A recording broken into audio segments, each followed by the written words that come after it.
Bahandi kini sa among kasing-kasing, ang iligan sumpay kini sa kinabuhi, ang kinaiyahan dinhi sa iligan, ipasigar mo nato sa kalibutan.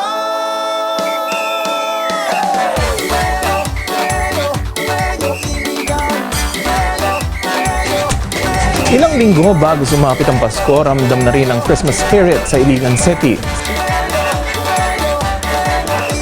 Silak iligan, pag-uunta, ang kahayag sa adlaw, mudan agna, hinuyukoy sa langit, gaksong kita kinaiyahan ng magdang isayo kita. Langit, lupa at katubigan, perlas ng Bilang estudyante ng ICPSC in Reading Philippine History from Block A. Para sa vlog na ito, ipapakita namin ang isang mahalagang historical site sa aming lungsod.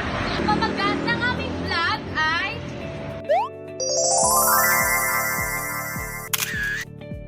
matatagpuan ito sa Buhanginan Hill, Iligan City, Lanao del Norte. Ang Iligan City Hall ay hindi lang isang government building, ito rin ay saksi sa kasaysayan at paglago ng aming lungsod.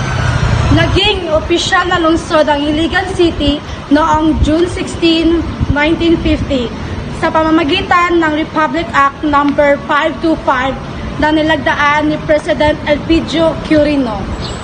Ang construction ng City Hall sa Buhangin Hills ay nagsimula noong 1955 at dito nagsilbi ang mga unang opisyal sa pamumuno ni Mayor Benito S. Ong. Mahalaga ang Iligan City Hall dahil dito ginagawa ang mga desisyon na may malaking epekto sa pamumuhay ng mga Iligan. Kinikilala rin ang NHCP at MSYIT bilang posibleng maisama sa National Registry of Historic Site dahil sa arkitektura at value nito. Matagal ng sentro ang pamahalaan ng City Hall at nasaksihan ito ang pagbabago ng Iligan mula sa munisipalidad hanggang sa highly urbanized city.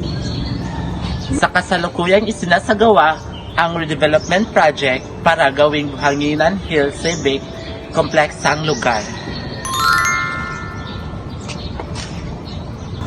Layunin ng proyekto ng gawing modern at eco-friendly ang City Hall habang pinapangalagaan pa rin ang makasasayang intendidad nito.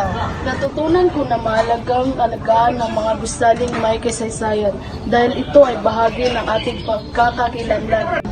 Para sa akin, dapat manatili ang Iligan City Hall dahil simbolo ito ng pamahalaan at serbisyo sa mamamayan. Ang City Hall ay patunay na pwedeng pagsamahin ang kasaysayan at modernong kaunlaran nito. Napagtanto ko na ang preservation ng historical sites ay paraan ng paggalang sa mga naunang henerasyon. Mahalaga itong protektahan para may pakita sa susunod na henerasyon kung paano nagsimula at umunlad ang Iligan City. Sa kabuuan, ang Iligan City Hall ay hindi lamang gusali, kundi isang buhay na bahagi ng kasaysayan ng aming lungsod. Bilang mga kabataan, responsibilidad nating pahalagahan, igalang at pangalagaan ang ating historical sites.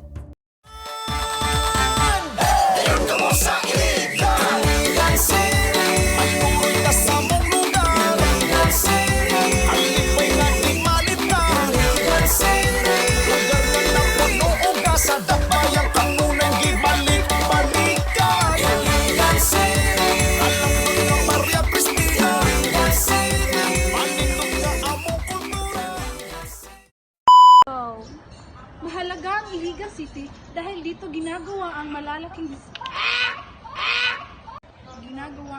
desisyon. 2 inches later. Sinasagawa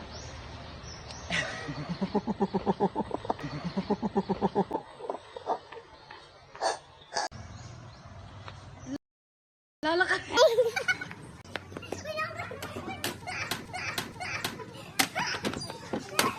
Patay ang bata. Patunay na ang bata. Mananagay. Sa ang katawan, Kristiyano, Iliganong buotan.